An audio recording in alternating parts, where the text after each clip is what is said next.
দাদা বৌদিতে বিরিয়ানি খেতে গেলে নাকি 30 মিনিট লাইন দিতে হয়।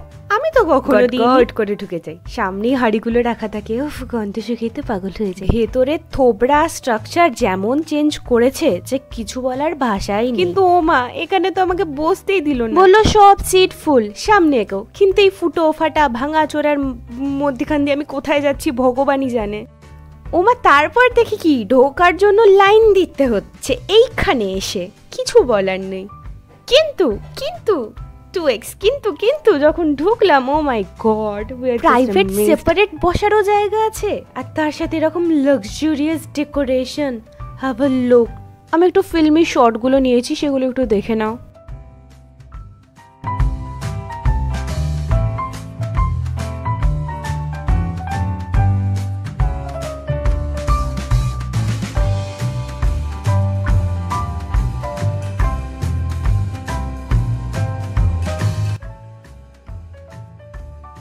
আমি আর সুরঞ্জন স্পেশালটা অর্ডার দিয়েছি আর শ্রেয়া অর্ডার দিয়েছে নর্মালটা। তো তোমরা দুটোরই কোয়ান্টিটি ভালোভাবে দেখতে পারবে আর প্রাইসও একবার চোখ বুলিয়ে নাও। স্পেশালটা নেওয়ার সবসময় একটাই উদ্দেশ্য থাকে, একটু হলেও টাকা বাঁচে আর ওভারলোডেড হয় না পেটে।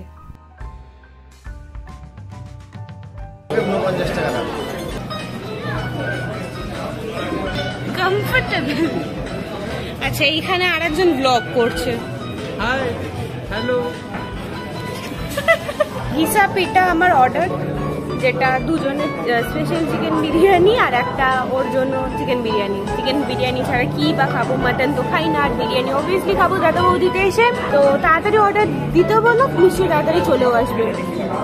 এর আগে আমি ডিবাবির ভিডিও ছেড়েছিলাম, তাতে স্পেশাল বিরিয়ানির কিন্তু কোয়ান্টিটি দেখতে পাবে, ভাগ করে দিলে তাও কতটা থাকে। কিন্তু এইটায় তুমি স্পষ্ট, নট তোমরা স্পষ্টভাবে দেখতে পাবে যে কতটা কোয়ান্টিটি কম থাকে। কিন্তু না বললেই নয়, চিকেন, আলু, রাইস সব মিলিয়ে এত সুন্দর ভাই, চোখে জল চলে আসে। এর আগেও যখন এসেছিলাম তখন অতটা ভাল লাগেনি। আসলে সব দিন না টেস্টটা টু দি পয়েন্ট হয় না হয়তো। সিট, মেনু, ডেকোরেশন সব দেখিয়ে দিয়েছি, এবার খাওয়ার পালা।